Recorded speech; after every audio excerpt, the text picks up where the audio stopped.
大家好，这里是看的说，我们今天的话题继续关注炎症问题。在上期话题中，我们了解了炎症的概念、过程以及它对肌肉训练的作用。那么，同时我们也遗留了一些问题，例如炎症是否对于肌肉恢复和生长都是有益的，如何识别和管理炎症为肌肉训练服务等等。在本期视频中，我来解释这些问题，让大家对于炎症加深理解。我们现在进入主题。身体出现损伤以后，就会进入炎症反应状态，但是不同的损伤级别调动的炎症反应不同，所以炎症反应可以分为急性和慢性两种。结合肌肉训练后的炎症解释，急性反应很容易创造，只要训练就可以了。当然，压力太小的训练对于目标组织造成的伤害不够，急性反应的作用就会减少。急性炎症通常伴随着明显的酸痛或疼痛，这种痛感在运动后24至72小时内最为显著，这也是延迟性肌肉酸痛的特征。急性炎症有助于肌肉的恢复和生长，可以说是良性的。但是慢性炎症可能不伴随着明显的痛感，有时甚至不被察觉，所以它更容易被忽略。慢性炎症通常是长期的、低强度的，可能因为持续的微小损伤、长期的应激状态或者慢性健康问题引发。它可能导致身体组织功能下降和长期损伤，对于健康和运动表现有负面影响。慢性炎症的产生主要来自于两个原因。第一，急性炎症未解决导致的慢性炎症，就是急性炎症没有得到有效控制，或身体没有完全修复，炎症状态持续存在而转变为慢性炎症。例如反复的肌肉损伤和持续的刺激后，肌肉长期无法修复，导致慢性炎症。对于训练来说，就是肌肉未完全修复就进行下一次训练。第二，慢性炎症也可以由与急性炎症无关的因素引起，例如自身的免疫系统工作能力、环境因素、肥胖和一些慢性疾病造成。你看，炎症和我讲过的皮质醇很类似，都是急性偏于积极，而慢性转为消极。想要训练后的炎症仅处于急性类型，在训练方面就要关注训练强度、时间、训练动作的选择、次序、负重量、每组训练的次数、组间休息的时间以及一周训练的频率等等问题。我在训练计划的制定视频合集中讲解过这些元素该如何安排，不了解的小伙伴过去补课吧。所以肌肉训练想要效果好，适当的压力和身体应付压力的复原能力是关键。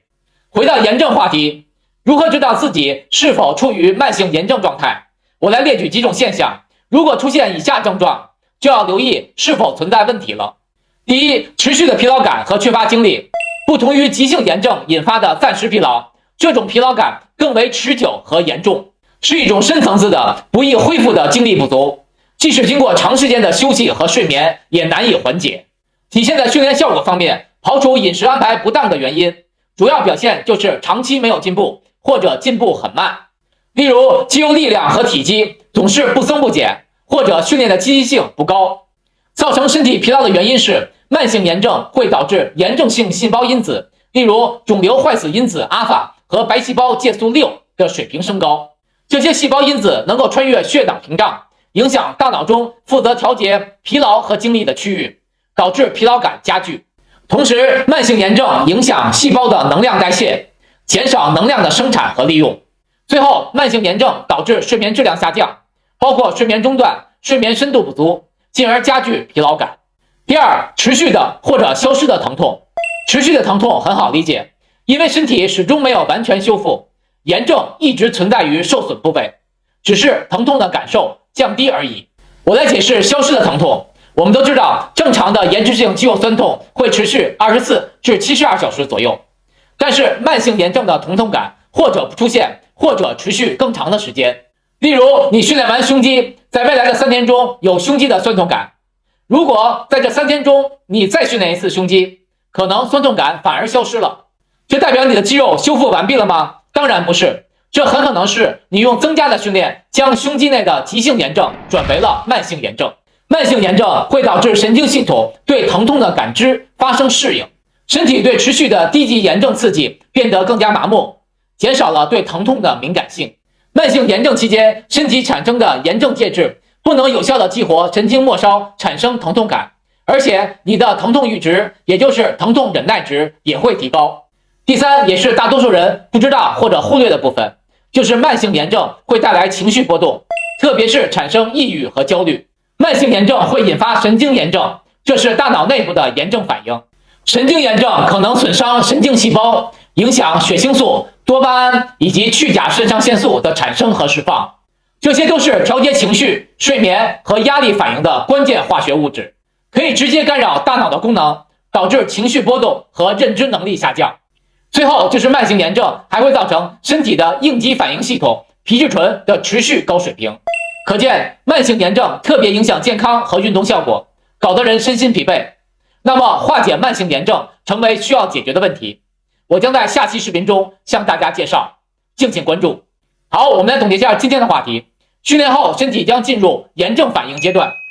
根据训练、营养、休息的情况，炎症可以分为急性和慢性两种。急性炎症可以被看为良性的身体反应，它会帮助你更好的修复受损部位。慢性炎症则相反，它可能由未解决的急性炎症堆积而来，也可能因为其他的身体原因造成。慢性炎症一般表现为3个方面：第一，持续的疲劳感或缺乏精力；第二，持续的或消失的疼痛感；第三，情绪易出现波动。要学会敏感地了解身体的状态，重视慢性炎症给身体带来的伤害。希望今天的话题可以帮到你，谢谢大家的观看，我们下次再见。